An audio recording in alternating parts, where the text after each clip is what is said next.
Okay, happy Thanksgiving. How's everybody doing? Good? Did you have a good Thanksgiving? Who was in charge of a bird? Who was on bird duty? Okay, less than I thought. Less than I thought. I didn't get to do one this year, but I'll do one again next year. This year I focused on sides, and if you know me, you know that went pretty hard. So, so my sister was texting me. She was like, "Hey, you're gonna come over?" I was like, "Yeah. How much can I make?" And she's like, "Well, I don't want you to make too much." And so I sent the 4 or 5 things I was making to her, and she said, "That's too much. Don't make that much." And then I sent the same thing to my wife, and she said, "Well, I don't want you to cook nothing." And like our mindsets were just a little, we were just a little different. So Thanksgiving is a wonderful time, so I'm glad.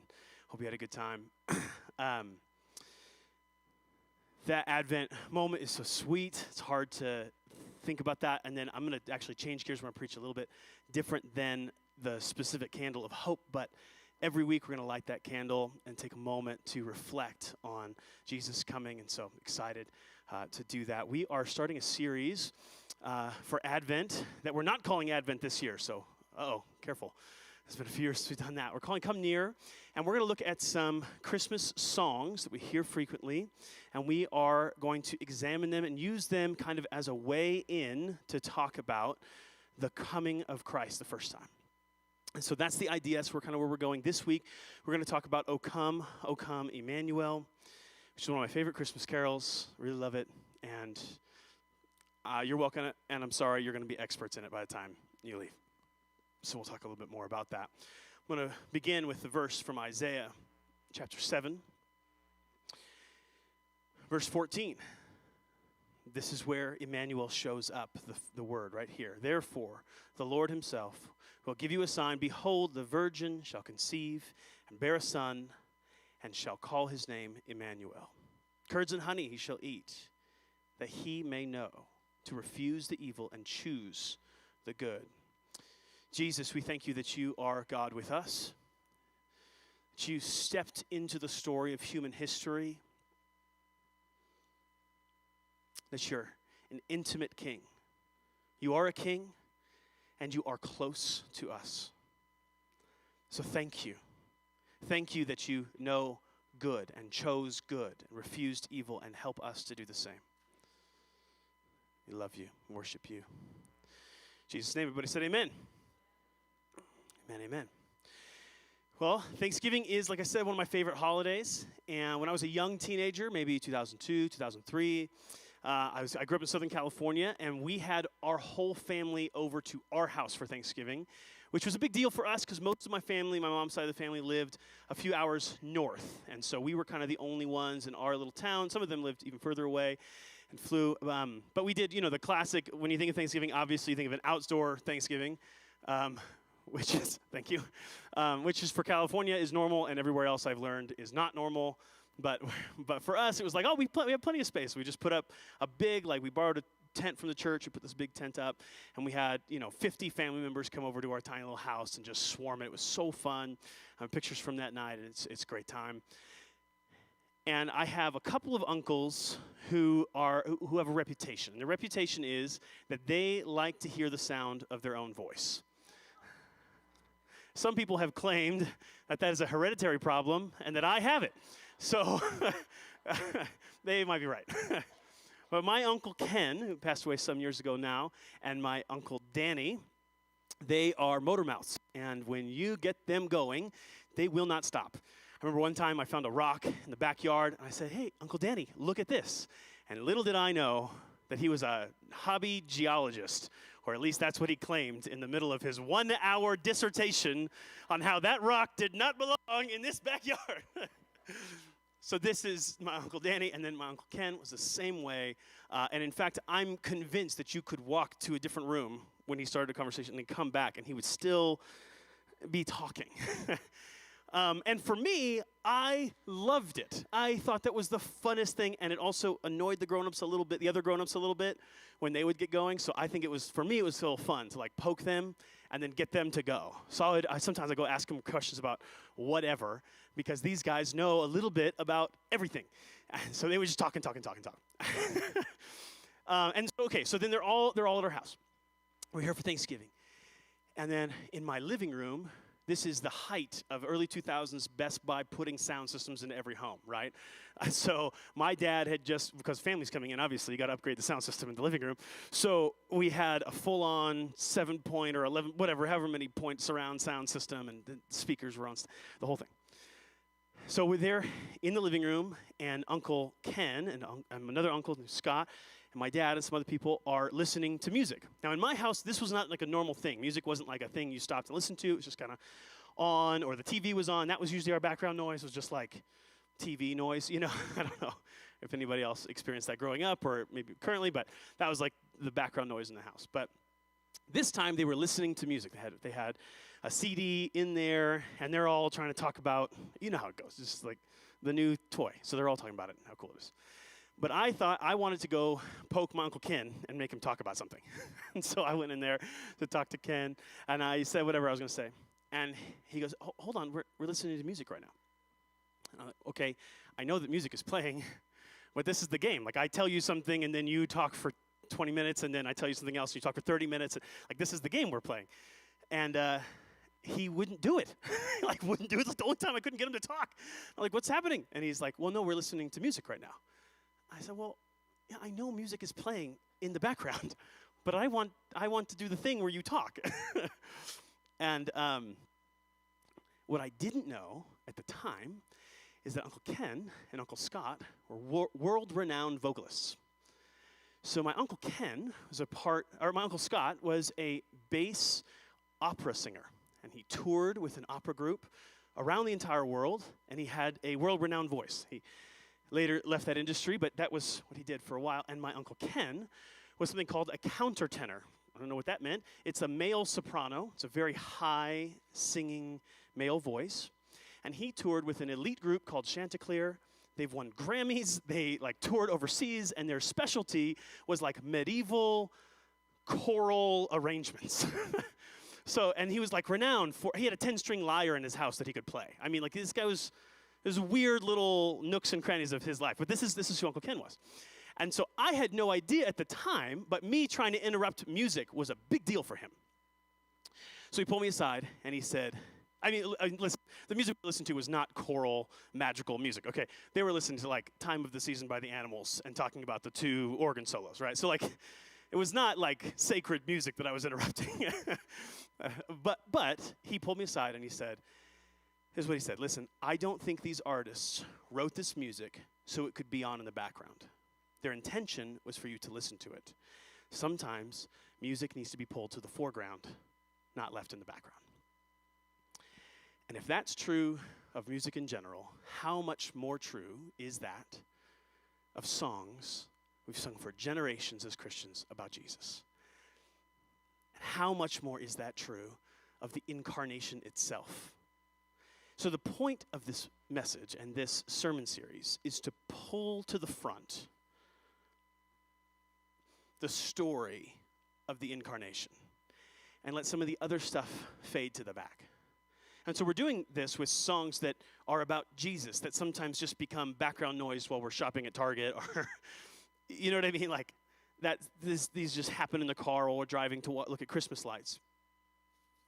Christmas is full of events and traditions, and I love them. I mean, I love hot cocoa. I love going to see Christmas lights. When I was in high school, my friends and I used to go drive around to Christmas. Don't judge me. I'm looking at some of you. I know you're going to judge me. Okay, so we used to drive around people's houses, and we would write grades, letter grades, and put them in their mailbox, depending on their Christmas lights. We never graded below a C, okay? It was never below a C, but if it was a C or above, and it was okay, if you just put one light out, I'm not gonna go mess with you. You did what you could. But if you put a bunch of lights out, then you want some kind of affirmation or some constructive feedback. Sometimes you need to know. So I love Christmas lights. We would go specifically to Trader Joe's and get a box of the star-shaped cookies. We would drive around town and put grades in mailboxes, like little delinquents.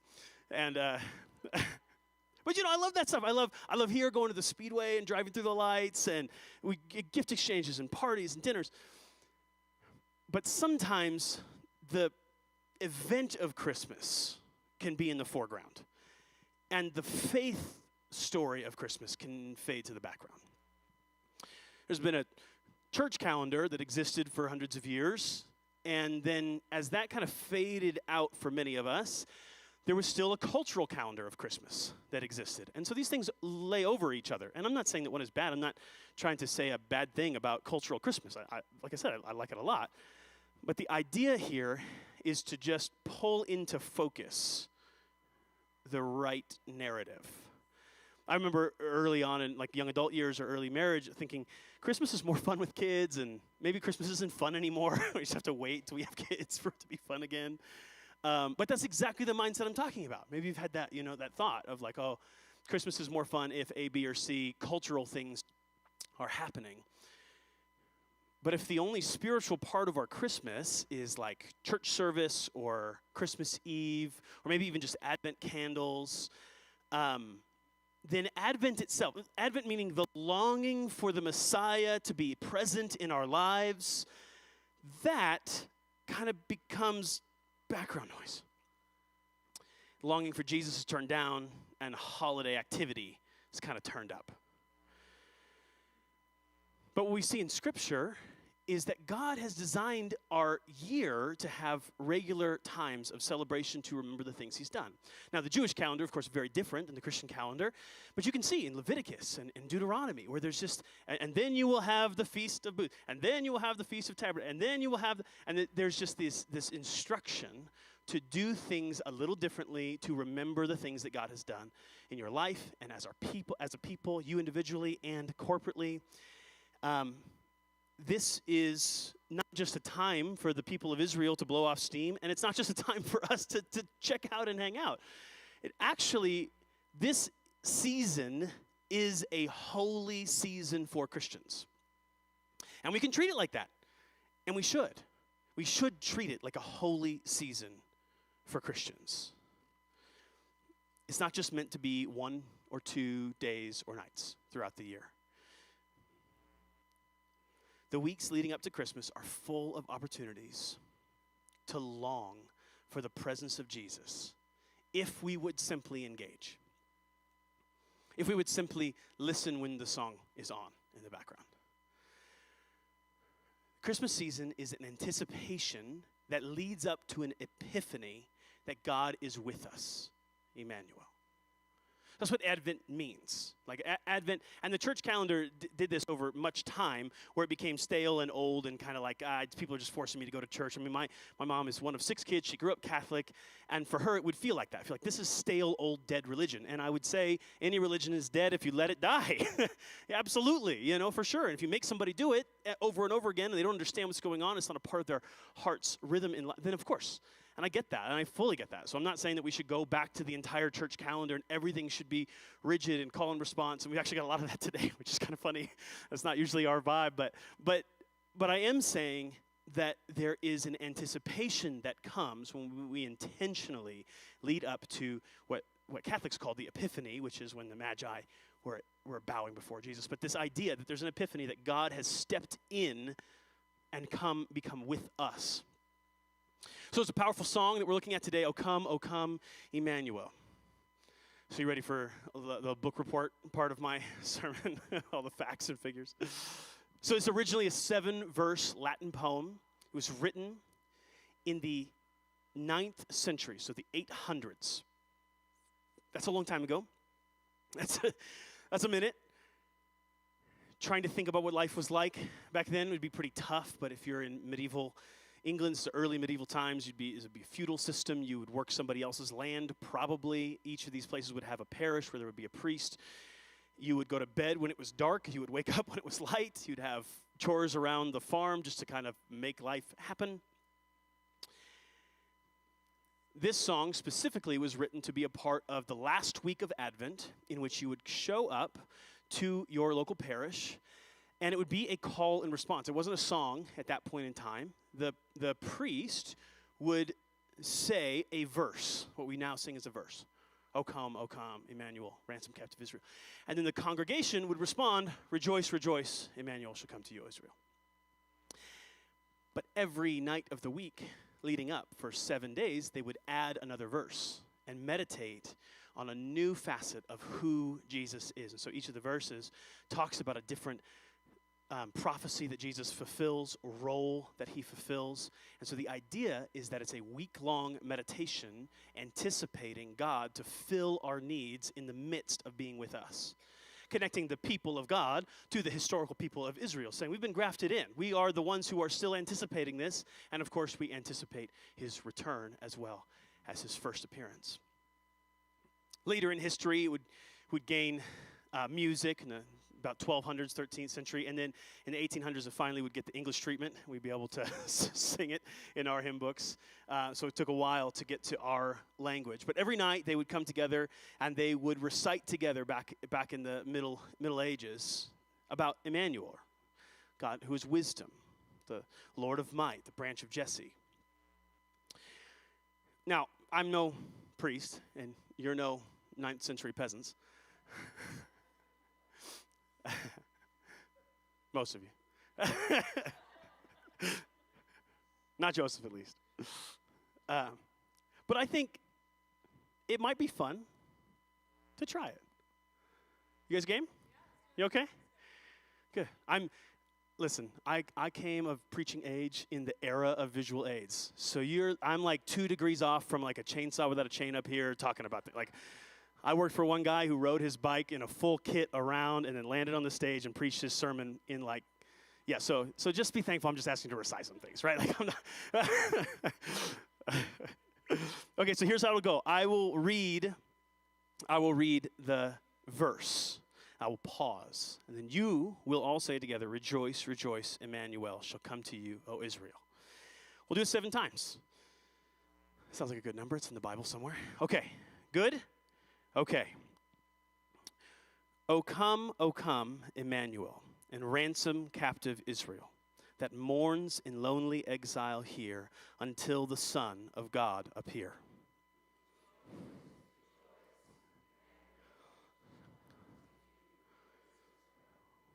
Good job, everybody. O come, O wisdom from on high, who ordered all things mightily.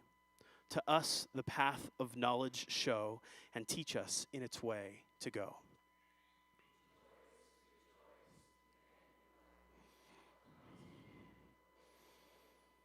O come, great Lord of might, who to your tribes on Sinai's height in ancient times did give the law in cloud and majesty and awe.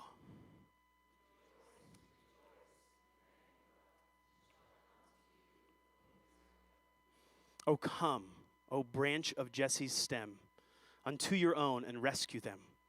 From depths of hell your people save, and give them victory o'er the grave.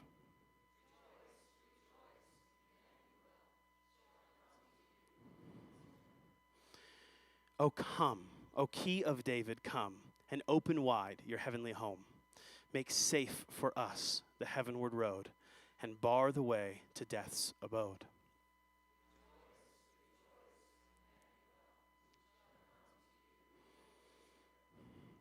O come, O bright and morning star, and bring us comfort from afar. Dispel the shadows of the night and turn our darkness into light.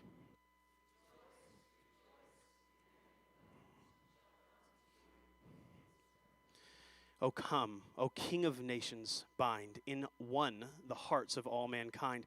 Bid all our sad divisions cease, and be yourself our King of peace. Last time.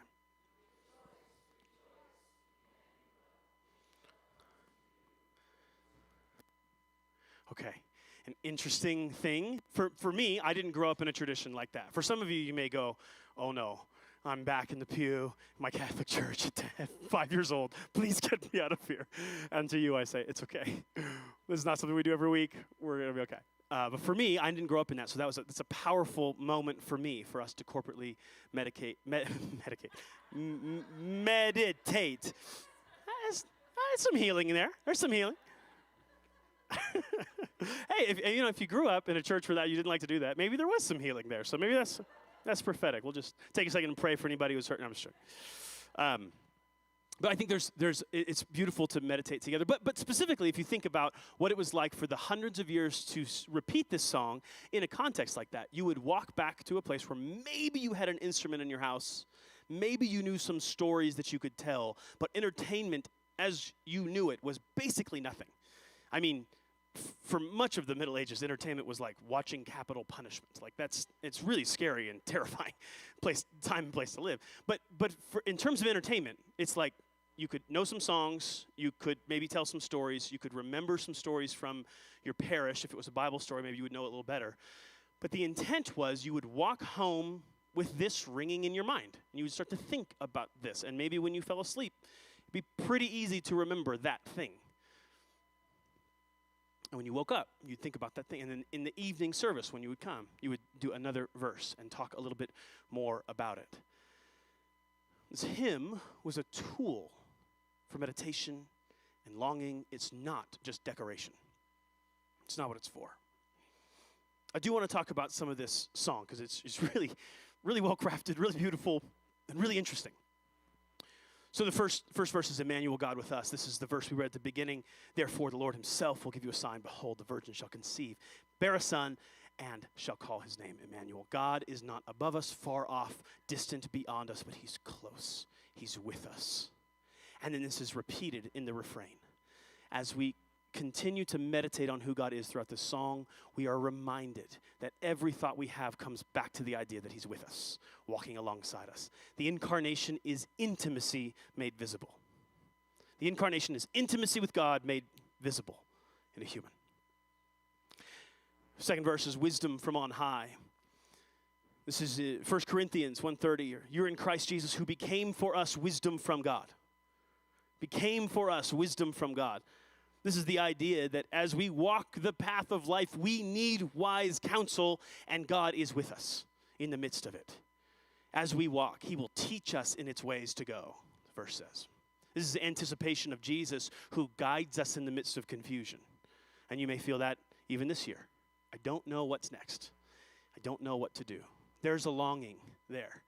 And the answer's in the refrain. He'll come. He'll come and be with you in that confusion and in that pain. The third verse, great Lord of might, Adonai. Some of the versions have even included Adonai in there. God of Sinai, cloud and fire. Exodus 13 says, by day the Lord went ahead of them, a pillar of cloud to guide them on their way. By night, a pillar of fire to give them light, so they could travel by day or by night. This is this beautiful picture of the people of God in Exodus. This is one of the last really vivid explanations of God with his people, right? So they're drawing to memory one of the last times in their cultural memory, God was with them day and night. Cloud and fire, he's with them. But he's with them to help them lead the way, to help protect them in the wilderness, to lead them towards the promised land. This is a picture of the might of Yahweh in the midst of the people. And that same God becomes incarnate in Jesus. Branch of Jesse is the fourth verse. Isaiah 11, verse 1. A shoot will come up from the stump of Jesse. Jesse is David's father. For those who maybe aren't tracking, this is Old Testament. King David.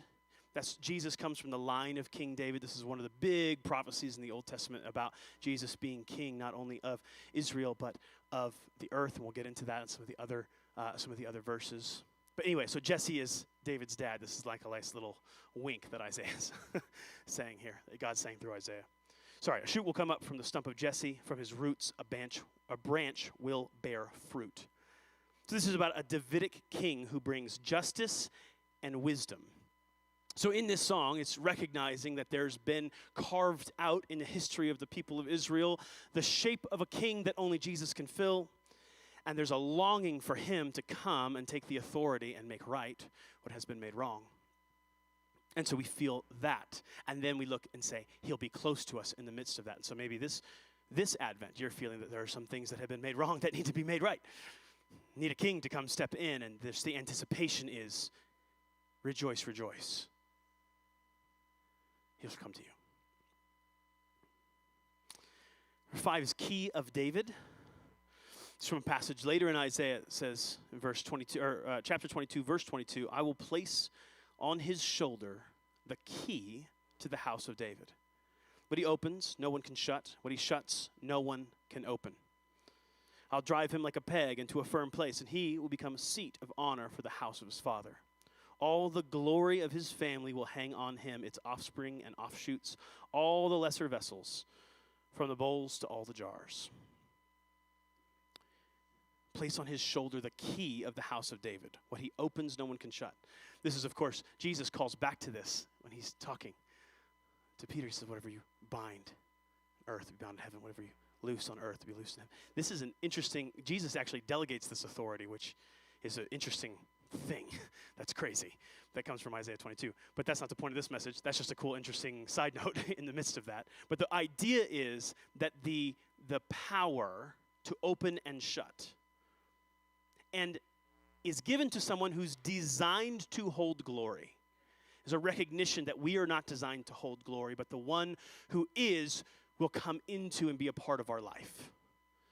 And so instead of letting glory destroy us, we let him who is able to hold the glory and hold the power and hold the key, to use the image from Isaiah, to step in and be the God who's with us. Verse 6, bright and morning star. This, of course, Malachi 4, Son of Righteousness will rise with healing in its rays or in its wings. You'll skip about like calves is the next verse, which is real fun. I'm not going to do it right now. I think Amy Corkamp wanted me to skip about like a calf. I'm not doing that. But it's the idea of abundance, of bringing light to darkness, where there's joy in the presence of God. And again, this, in terms of Advent, you may feel that there is darkness around you. Or maybe you know someone. There's darkness around them. And then the recognition here is that the bright and morning star will bring light to the darkness, healing to the broken, and abundance and life and laughter and skipping about like I'm not going to do. And then the last one, King of Nations. Of course, we look to Revelation 19. On his robe and on his thigh, he has the name written, King of Kings and Lord of Lords. Not only is he the King of Israel, this is recognizing him as king over all peoples. And in the verse, when I read it, talks about come and be the King of peace. Bind together the people who are in disunity. Bring unity to the disunified. I can think of hardly any other verse that applies more to our current world, where there's so much division and hurt and pain. And all the peoples are not bound together, but pointed against one another so often. And yet, when we recognize the King of glory, the King of nations, the King of kings, and the Lord of lords, he'll reign and bring peace in our hearts and our lives. So the trajectory of this hymn goes from the person who's intimate and close and will release a captive to the king who rules over all nations. Interspersed with, but he's with you and he walks with you and he knows you and he cares about you and he wants to be with you.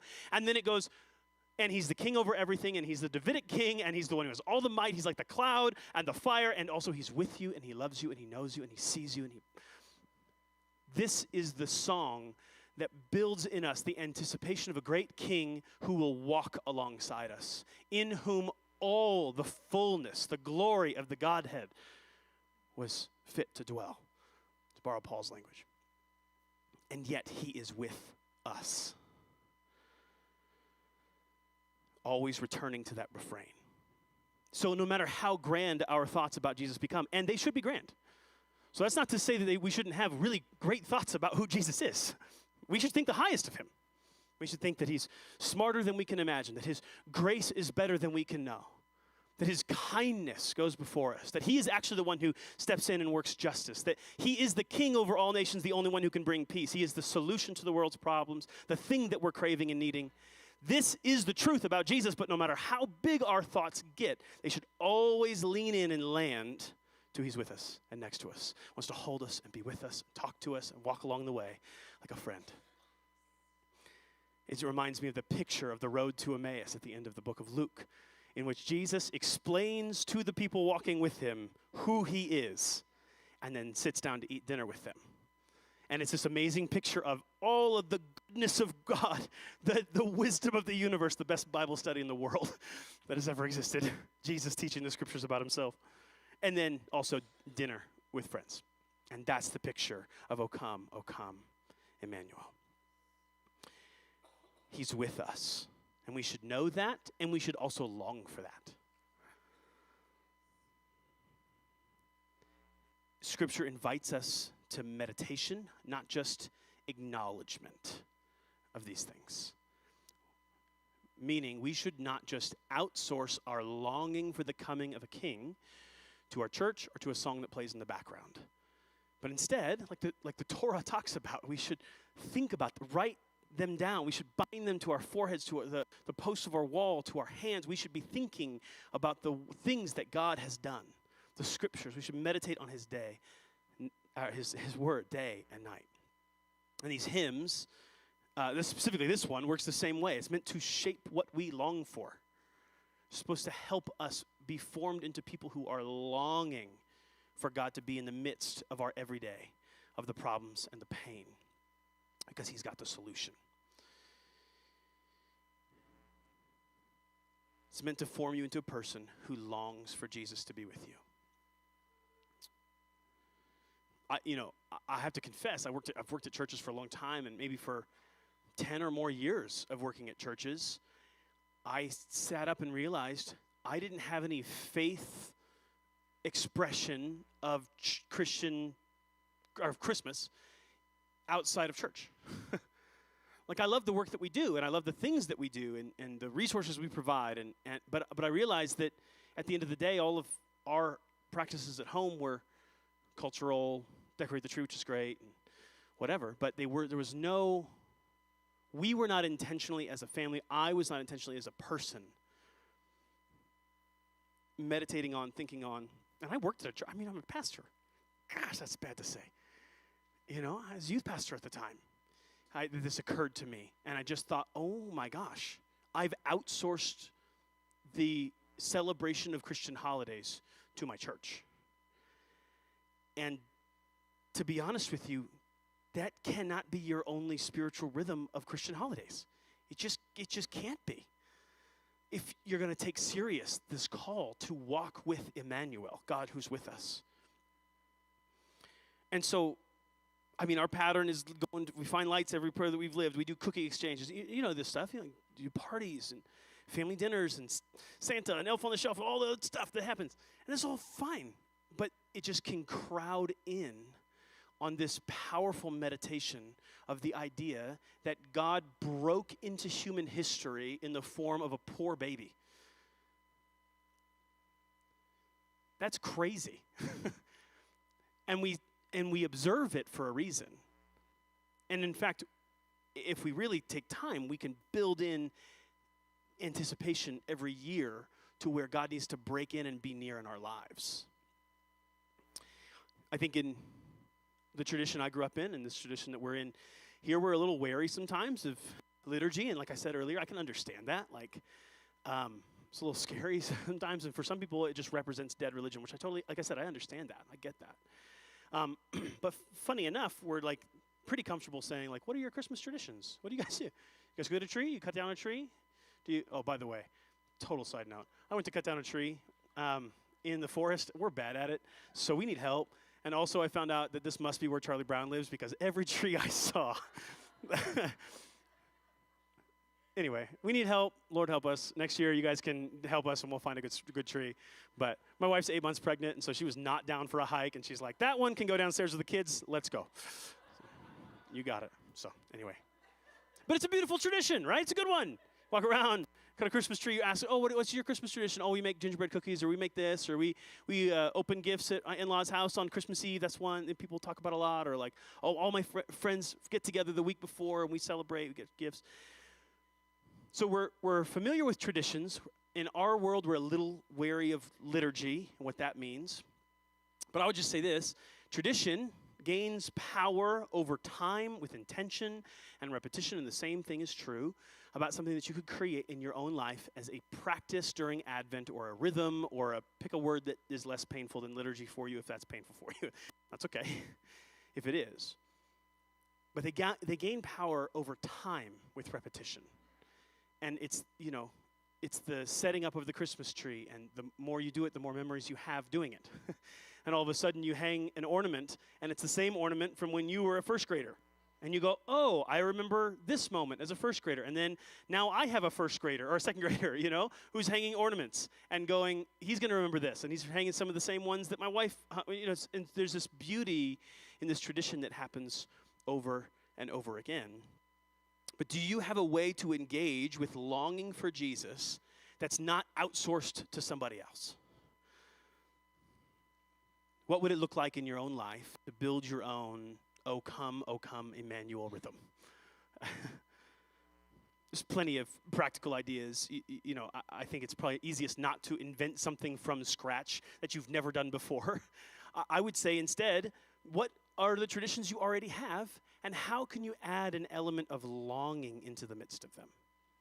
Like, how can you add an element of maybe meditating on some of what we just read together as a church in the midst of it? So you're going to decorate your tree. Well, maybe that's the time you read the story of the birth of Jesus, too. You just throw it in there together.